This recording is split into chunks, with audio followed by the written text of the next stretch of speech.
Balıkçı və qızıl balığın nağılı. Keçmiş zamanlarda bir qoca ilə qarı yaşayırdı. Onlar geniş gömgöy dənizin sahilində köhnə və uçuq bir daxmada ömür sürürdülər. Düz 33 il idi ki, birlikdə yaşayırdılar. Amma bu illər ərzində nə rahat gün görmüşdülər, nə də bolluq içində yaşamışdılar. Qarı evdə cəhri əriyərdi. Qoca isə hər səhər dənizə gedib balıq tutardı. Bir gün qoca yenə dənizə tor atdı. Birinci dəfə toru çəkəndə yalnız lil çıxdı. Toru təmizləyib yenidən atdı. Bu dəfə dəniz otu gəldi. Üçüncü dəfə toru çəkəndə isə içində parıldayan bir balıq gördü. Bu adi balıq değildi, qızıl balıq idi. Balıq birdən dil açıb insan kimi danışdı. Ay qoca, məni dənizə burax. Əvəzində nə istəsən sənə verərəm. Qoca çox qorxdu.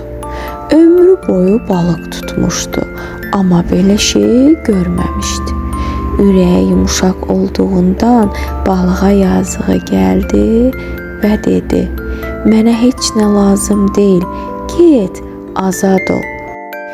Belə deyib balığı yenidən dənizə buraxdı. Qoca evə qayıdıb gördüklərini qarısına danışdı. Qarı isə əsəbləşib onu danladı. Axmaq, heç olmasa yeni bir təknə istəyərdin. Görmürsən köhnə təknəmiz dağılıb.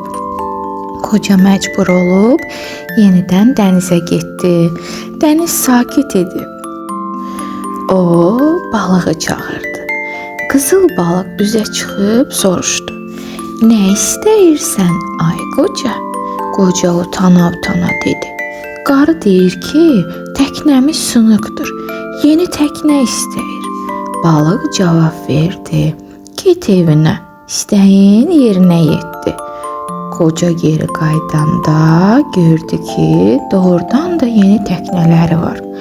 Amma qarı yenə narazı idi. Dedi: "Təknə nədir ki? Get ondan yeni ev istə." Qoca yenə dənizə getdi.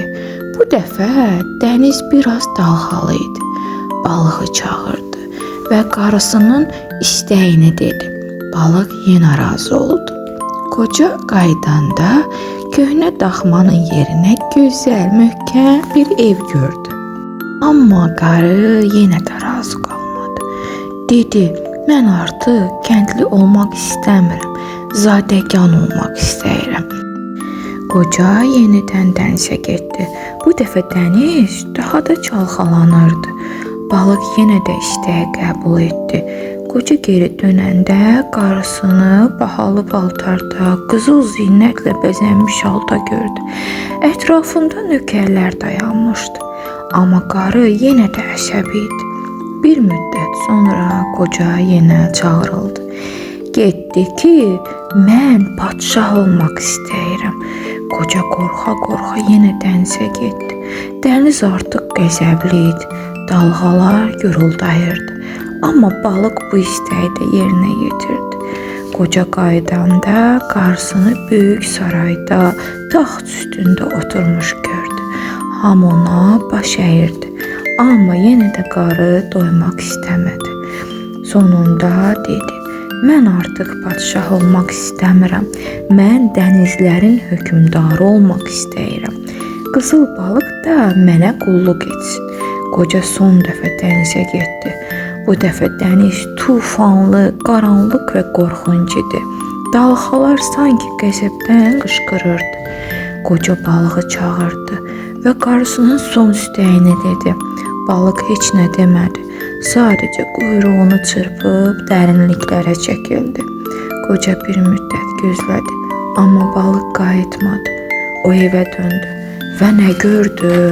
Yenə köhnə, uçuq daxma. Qarısı isə əvvəlki kimi qapının ağzında oturmuşdu. Yanında da köhnə, sınıq təknə vardı.